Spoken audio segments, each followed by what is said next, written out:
Okay, here we are. It's the ultra test for the Unreal Engine, and I'm going to give my opinion on this. And up front, I am going to try and be constructive. Let's see how we go. We'll talk about commanders in a minute. This guy's called Duncan. It's pretty annoying, but we'll get to him in a second. So let's have a look. Firstly, the look of the thing. To me, overall, and we'll get some gameplay footage going in a minute. It's all a bit. Duncan, what are you doing? And this is my point. It's all a bit too much like a cartoon. Uh, that's the overall view I've got of how it looks. So I know the Unreal Engine's meant to better graphics and so on, but if that is the case, they are not really being used the way I would have liked. The tanks. Okay, now this is a big thing. Player like me, has been playing for years and years and years. Tech trees. I like to pick the tanks I play based on what country they're from, because that's a certain type of tank with a certain type of playstyle, whether they're a tank destroyer, a light tank, medium, and so on and so forth. But here we've got these, what I'm going to describe as Call of Duty style menu here for picking the type of tank. So my favorite type of tank is light tanks. Here we go. Maybe I want to play the RU-251, which you've seen in the garage. What the hell is a UFO class of tank? What is a burning tracks class of tank? And what is a neon recon type of tank? And I know there's the headlines there of scout, fast, rapid fire. But a UFO tile tank is classed as a scout, fast, rapid fire characteristics. And the neon recon tanks are rapid fire, fast, and scout tanks. So I don't really know what the difference is. And the party squad, warhounds, what are these things? Doesn't even tell you here with the party squad, and maybe that's just because they're still developing the laydown. But this is really complicated and really difficult to understand. And I don't see at any point I'm going to log into the game and think, oh, I really want to play a UFO class tank today.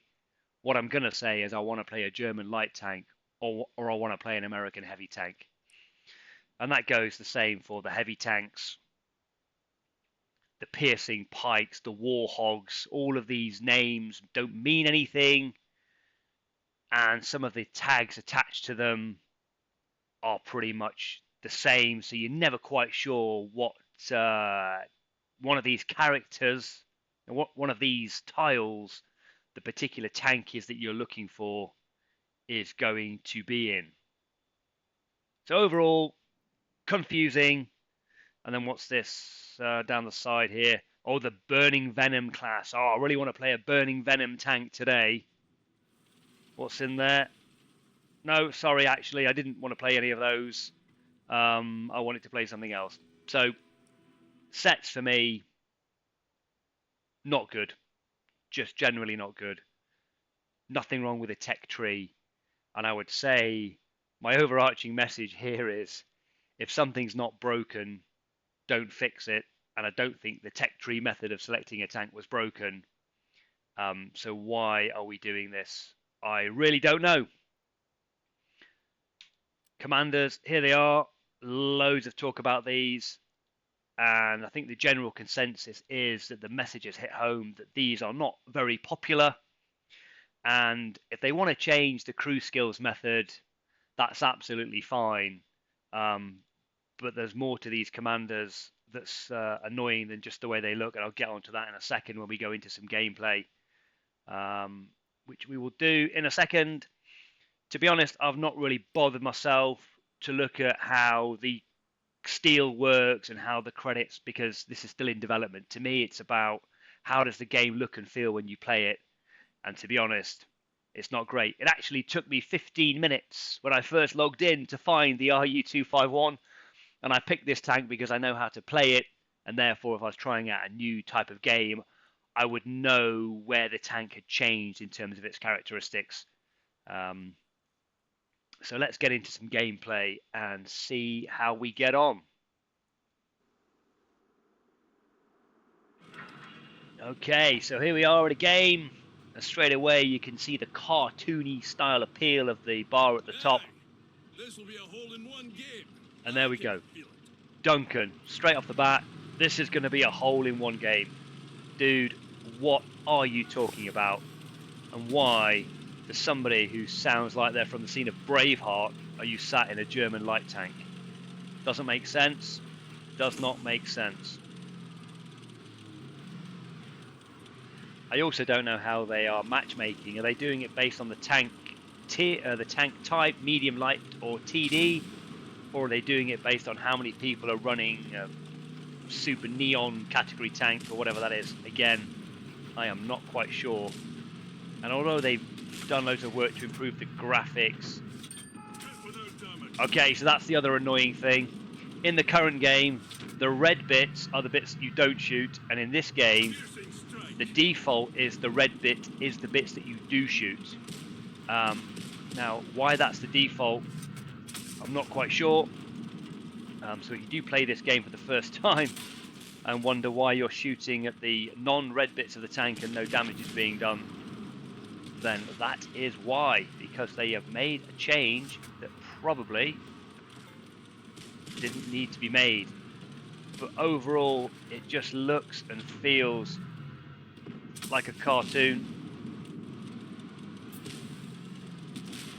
It's not very enjoyable. Things are like beaming in your face. There we go. Apparently that was a brutal hit. I think that smasher still sat there with 2 hit points. Duncan tells me otherwise. And that's also not a great shot, sir. I'm going to get smashed here because my teammate's pushing me from behind. Again, some of the phrases that the Duncan character is choosing is annoying. And now here's the other thing that's annoying as well. For some reason, this music has started to play in the background. And I don't recall fitting my RU251 with a stereo system. I don't know why there's music. It's pointless. I think I've changed my settings to the normal, as in the red bits are the bits you don't shoot. Which is why those shots are probably penning where you'd expect them to. And these buildings, yeah, they look nicely coloured, but it just looks like a cartoon. I'm half expecting SpongeBob SquarePants to roll past, or that Fish Lips character from Fortnite to appear, and that wouldn't be a surprise.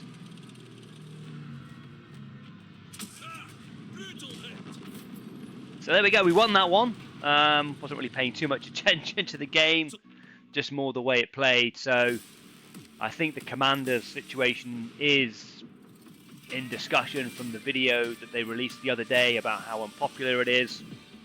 If you're going to give us commanders, at least give us something that might actually fit with the type of tank that we're playing. The graphics are too cartoony for me, and the music playing halfway through a battle, again, I just don't see the point of that. I'm not going to comment on the layout of the garage here and where things are, because I understand that they might want to move things around. But of course, as humans, we like familiarity and knowing where things are. It's more intuitive, muscle memory. And what I would say is, if you are old enough to remember when Microsoft removed the Windows button from one of the releases of Microsoft Windows, and the problems that caused, I would say that you need to be cautioned against moving things around unnecessarily. If it doesn't add anything to the game, then why move it? Why change it? People like the current layout, so I don't see the point of that either. So there we go. That's my first impressions. I don't think anything I've seen adds anything to the game, makes the game any better. And that's me being constructive in my feedback.